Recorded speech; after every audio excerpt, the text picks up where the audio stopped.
اعوذ باللہ من الشیطان الرجیم بسم اللہ الرحمن الرحیم من المؤمنین رجال صدقوا ما عاهدوا اللہ علیہ فمنهم من قضى نحبه ومنهم من ينتظر وما بدلوا تبدیلا۔ سورۃ الاحزاب آیت نمبر 23 اللہ کا ارشاد ہوتا ہے من المؤمنین، مومنوں میں سے یعنی کچھ ایسے ہیں، رجال یعنی ایسے جواں مرد، جواں ہمت مرد، کچھ ایسے ہیں صدقو جنہوں نے سچا کر دکھایا، ما عاہد اللہ علیہ اس وعدے کو جو وعدہ انہوں نے کیا تھا اللہ سے، اس وعدے کو ان جواں مرد لوگوں نے سچا کر دکھایا۔ فمنہم اور ان میں سے کچھ ہیں من قضا نحبہ جنہوں نے جو پوری کر چکے، من قضا جنہوں نے پورا کر دیا، جو پوری کر چکے، نحبہ اپنی نظر، نحب نظر کو کہتے ہیں، عہد کو کہتے ہیں، جو اپنی نظر پوری کر چکے۔ وَمِنْهُمْ اور ان میں سے کچھ ہیں مَن يَنْتَظِرُ جو منتظر ہیں، یعنی اس انتظار میں ہے کہ کب انہیں موقع ملے اپنی وہ نظر پورا کرنے کے لیے۔ وَمَا بَدَّلُوا تَبْدِيلًا وَمَا بَدَّلُوا اور وہ بدلے نہیں، تبدیلا ذرا بھی بدلنا، یعنی تھوڑی سی بھی انہوں نے اپنے رویے میں تبدیلی نہیں کی۔ اس سے پہلے ہم نے پڑھا تھا کہ منافقین کا حال کیا تھا، جب ایمان لے آئے تھے بڑی بڑی ڈھینگیں مار رہے تھے، ہم ایسا کریں گے ویسا کریں گے، لیکن پھر غزوہ احزاب کے موقع پہ کس طرح سے وہ کھسک گئے، ایک بہانہ بنا کر دوسرا بہانہ بنا کر چلے گئے۔ اب صادقین جو ہے، مومنین صادقین، سچے مومن جو ہے، ان کی تصویر ہمارے سامنے رکھی جا رہی ہے کہ وہ ایسے نہیں نکلے کہ جنہوں نے وعدہ کیا ہو پھر وعدے سے مکر گئے، بلکہ انہوں نے اپنا وعدہ سچا کر دکھایا ہے۔ اور انہی مومنین صادقین میں سے کچھ ایسے ہیں جو اپنی نظر پوری کر چکے۔ آپ سب جانتے ہیں 5 ہجری میں جو ہے یہ آیت جو نازل ہو رہی ہے، 5 ہجری جب غزوہ احزاب واقع ہوئی، اسی پر اس کا تبصرہ بھی ہے اور وہی ہم پڑھ بھی رہے ہیں اسی واقعے کو۔ اس سے پہلے جنہوں نے جام شہادت نوش کیا تھا ان کے بارے میں کہا گیا کہ وہ اپنی نظر پوری کر چکے، جس طرح سے غزوہ بدر میں 14 صحابہ انہوں نے جام شہادت نوش کیا تھا، اور غزوہ احد میں 70 صحابہ نے جام شہادت نوش کیا تھا۔ انہی لوگوں کی طرف اشارہ ہے کہ ان لوگوں میں کچھ ایسے ہیں جو سچے مومنین ہیں، ان میں سے کچھ ایسے ہیں جو اپنی نظر پوری کر چکے، جو شہادت کے مقام پر فائز ہو چکے، اور کچھ ایسے جو منتظر ہیں۔ ایسا نہیں کہ وہ خوش ہو گئے کہ ہم بچ گئے تو بس، نہیں، بلکہ وہ منتظر ہیں کہ کب ہمیں بھی موقع ملے اور ہم بھی اس مقدس ترین اور سب سے عظیم ہم اس رتبے پہ پہنچے، شہادت کے رتبے پہ۔ تو کن کے بارے میں یہ کہا گیا ہے یہاں پہ کہ جو اپنی نظر پوری کر چکے؟ جب حضرت مصعب بن عمیر رضی اللہ تعالیٰ عنہ، سب نے آپ نے نام سنا ہے کہ وہ کس قدر عظیم المرتبت داعی تھے۔ 72 لوگ جو بیعت عقبہ میں شامل ہوئے تھے، مدینہ جس سے جو آئے تھے، یثرب جس وقت اس کا نام تھا، پھر ان کی تربیت کے لیے یا دعوت کے لیے حضرت مصعب بن عمیر کو بھیجا گیا۔ یہ مصعب بن عمیر کون تھے؟ یہ انتہائی مالدار گھرانے میں پلے بڑھے تھے، انتہائی خوبصورت پوشاک پہنتے تھے، قیمتی قسم کی خوشبو لگاتے تھے۔ کہا جاتا ہے جس گلی سے یہ گزرتے تھے کئی دن تک ان کی خوشبو وہاں رہتی تھی، اور لوگ پہچان جاتے تھے کہ یہاں سے مصعب گزرا ہے۔ بڑے لاڈلے تھے اپنے والدین کے۔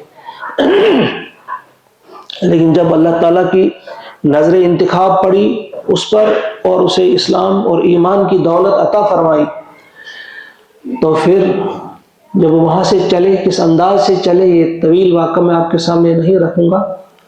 آپ جب مدینہ بھیجے گئے تو وہاں آپ کی دعوت سے کئی سردار وہاں کے جو تھے وہ اسلام کی آگوش میں آئے، یعنی وہاں کے حالات بدلنے میں بڑا حصہ تھا مصعب بن عمیر۔ لیکن جب غزوہ احد میں ان کو شہادت نصیب ہوئی تو آپ سب جانتے ہیں کہ جب کفن دینے کی باری آئی، کفن پورا نہیں تھا۔ جب سر کو ڈھانپتے تھے تو پیر ننگے رہ جاتے تھے، جب پیروں پر رکھا جاتا تھا کفن تو سر ننگا ہو جاتا تھا۔ پھر نبی کریم صلی اللہ علیہ وسلم نے فرمایا کہ سر کی طرف اس کو رکھو، اور پیروں پہ گھاس ڈال دی گئی، اور وہاں ان کے سرہانے کھڑے ہو کر رسول پاک صلی اللہ علیہ وسلم نے یہ آیت پڑھی، من المؤمنین رجال صدقوا ما عاہدوا اللہ علیہ فمنہم من قضى نحبہ، ان میں سے کچھ ہیں جنہوں نے اپنی نظر پوری کی، ان کی طرف اشارہ کیا، یہ بھی ان لوگوں میں شامل ہے۔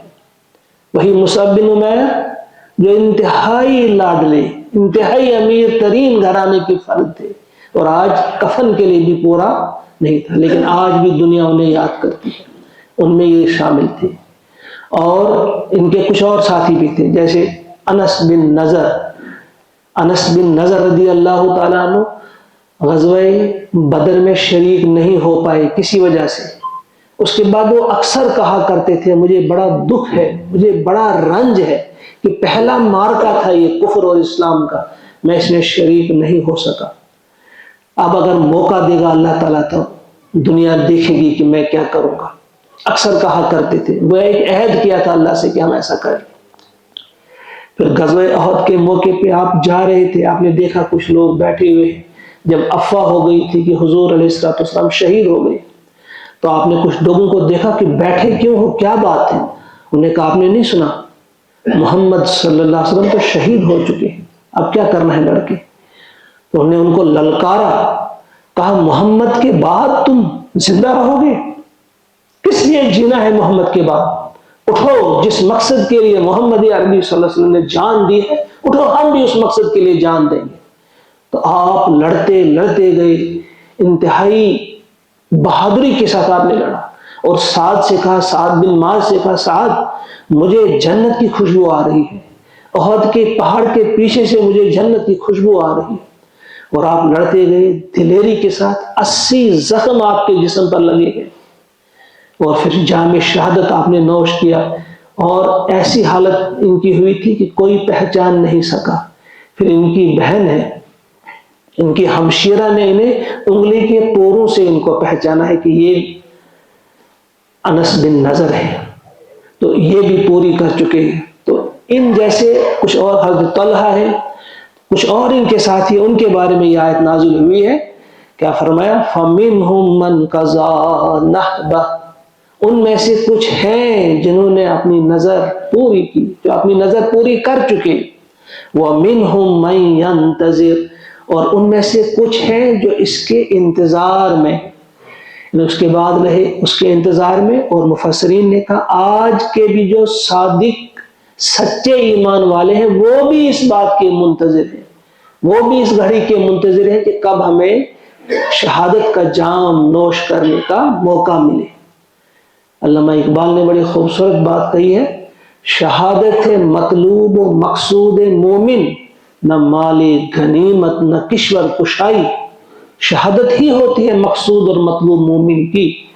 پیارے نبی صلی اللہ علیہ وسلم نے فرمایا ہے، جس دل میں شہادت کی تمنا نہیں، اس میں ایمان ہی نہیں ہو سکتا، اس میں ایمان ہو ہی نہیں سکتا جس دل میں ایمان شہادت کی آرزو نہ ہو، شہادت کی تمنا نہ ہو۔ اور یہاں اللہ تعالیٰ فرماتے ہیں کہ وہ صادق جو مومن ہیں، مومنین صادقین جو ہیں، ان میں سے کچھ لوگوں نے اپنی وہ نظر پوری کر چکے، اور کچھ انتظار ہے کہ کب انہیں موقع ملے۔ یعنی اگر وہ کسی جنگ میں کسی وجہ سے پیچھے رہ جاتے ہیں تو اس لیے خوش نہیں ہوتے کہ ہم بچ گئے، یہ قربانی ہی قربانی ہے۔ کہیں مال کی قربانی کا وقت آتا ہے، کچھ لوگ قربانی دیتے ہیں، کچھ لوگ کہتے ہیں ہم بچ گئے، ہم کو پیسہ نہیں دینا پڑا، کسی بھی وجہ سے جب دینا پڑتا ہے کوئی بھی قربانی، بلکہ انہیں یہ دل میں کسک رہتی ہے کہ آج ہم نہیں دے پائے اللہ کی راہ میں، موقع ملے گا تو اب سب سے بڑھ کر ہم دیں گے۔ مال کی بات ہو، جان کی بات ہو، وقت کی بات ہو، طاقت کی بات ہو، اثر و رسوخ کی بات ہو، علم کی بات ہو، ہر معاملے میں انسان کو یہ دیکھنا چاہیے کہ زیادہ سے زیادہ اللہ کی راہ میں ہم دیں اور اللہ کی رضا حاصل کریں۔ تو ان کے رویے میں ایمان لاتے وقت بھی جو ان کے دل میں عہد ہوتا ہے، وعدہ ہوتا ہے، اس میں ذرا بھی تبدیلی نہیں آتی۔ وما بدلوا تبدیلا، اور وہ نہیں بدلی اور وہ نہیں بدلے، ذرا سا بھی نہیں بدلے۔ اب اگلی آیت، ایک آیت اور ہم پڑھتے ہیں، 2 آیت مکمل کرتے ہیں۔ اس میں اب وجہ بیان کی گئی کہ اس قسم کے حالات کیوں آتے ہیں، اگر غزوہ احزاب واقع ہوئی کیوں ہوئی، احد کا معرکہ ہوا کیوں ہوا، اس کا مقصد یہ ایسے نہیں ہوتا ہے بائی چانس ایسا ہو گیا، نہیں، بلکہ اللہ کی مرضی ہوتی ہے۔ لیجزی اللہ، اس قسم کے حالات اس لیے پیدا کرتا ہے اللہ تعالیٰ تاکہ وہ جزا دے، بدلہ دے اللہ تعالیٰ الصادقین، سچے لوگوں کو، بصدقہم، ان کی سچائی کا، تاکہ اللہ تعالیٰ سچے لوگوں کو ان کی سچائی کا بدلہ دے۔ وَيُعَذِّبَ الْمُنَافِقِينَ، اور عذاب دے وہ منافقین کو، انشاء، اگر چاہے، او یتوب علیہم، اور اگر چاہے تو ان کی توبہ قبول کرے، یعنی انہیں اسلام قبول کرنے کی توفیق عطا فرمائے، یہ اس کے ہاتھ میں ہے۔ ایک طرف صادقین جو ہیں انہیں تو ان کی جزا دے گا، اللہ تعالیٰ ان کا بدلہ دیتا ہے اس قسم کے حالات لا کر۔ اور رہے منافقین، منافقین اصل میں کافر ہی ہوتے ہیں لیکن باہر سے وہ کہتے ہیں ہم ایمان لے آئے، تو ان کے لیے ابھی یہ 5 ہجری کا موقع ہے، ابھی ان کے لیے توبہ کا دروازہ بند نہیں ہوا تھا۔ اس کے بعد جو فرمایا گیا سورہ توبہ میں بھی، کچھ اور جگہوں پہ بھی فرمایا، اب اگر وہ توبہ کریں بھی، اگر آپ ان کے لیے استغفار بھی کرو، 70 مرتبہ بھی کرو، ان کی مغفرت نہیں ہوگی۔ سواء علیہم استغفرت لہم ام لم تستغفر لہم لن یغفر اللہ لہم، برابر ہے ان کے لیے آپ توبہ درخواست کریں اللہ سے ان کی مغفرت کی یا نہ کریں۔ پھر وہ ایک موقع آ گیا ان قسم کے منافقین کے لیے، پھر ان کی توبہ قبول نہیں ہوئی۔ تو فرمایا کہ یہ حالات اس لیے لائے جاتے ہیں تاکہ وہ آزمائے کون ہے سچا، اور پھر سچوں کو ان کی سچائی کا اجر دے اور منافقون کو سزا دے یا انہیں ان کی توبہ قبول کرے۔ ان اللہ کان غفور الرحیما، بے شک اللہ تعالیٰ غفور یعنی بخشنے والا ہے، رحیما اور مہربان ہے۔ بس یہ 2 آیات ہم اس وقت ذہن میں رکھیں گے، بار بار ان کو سوچیں گے اور اپنے ایمان کا جائزہ لیں گے کہ ہم اللہ سے بھاگنا چاہتے ہیں کہ اللہ کے قریب جانا چاہتے ہیں، ہم اللہ سے زیادہ محبت کرتے ہیں یا اپنے مال سے، اللہ سے محبت کرتے ہیں یا اپنی جان سے۔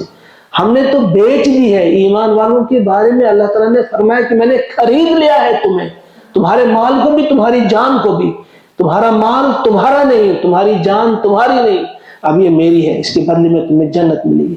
اس پر ہمیں بار بار دیکھنا چاہیے۔ ایک بار اس آیت کو پھر، ان 2 آیت کو پھر آپ سنیں۔ من المؤمنین رجال صدقوا ما عاهدوا الله علیہ فمنهم من قضى نحبه ومنهم من ينتظر وما بدلوا تبدیلا لیجزی اللہ الصادقین بصدقہم وَيُعَذِّبَ الْمُنَافِقِينَ إِن شَاءَ أَوْ يَتُوبَ عَلَيْهِمْ إِنَّ اللَّهَ كَانَ غَفُورًا رَحِيمًا۔ اللهم اجعل القرآن ربيع قلوبنا ونور أبصارنا وشفاء صدورنا وذهاب همومنا وغمومنا۔ اللهم نور قلوبنا بنور القرآن وزين أخلاقنا بزينة القرآن واملأ صدورنا بروح القرآن۔ وصلى الله وسلم على سيدنا ومولانا محمد وآله وأصحابه أجمعين برحمتك يا أرحم الراحمين۔ السلام علیکم۔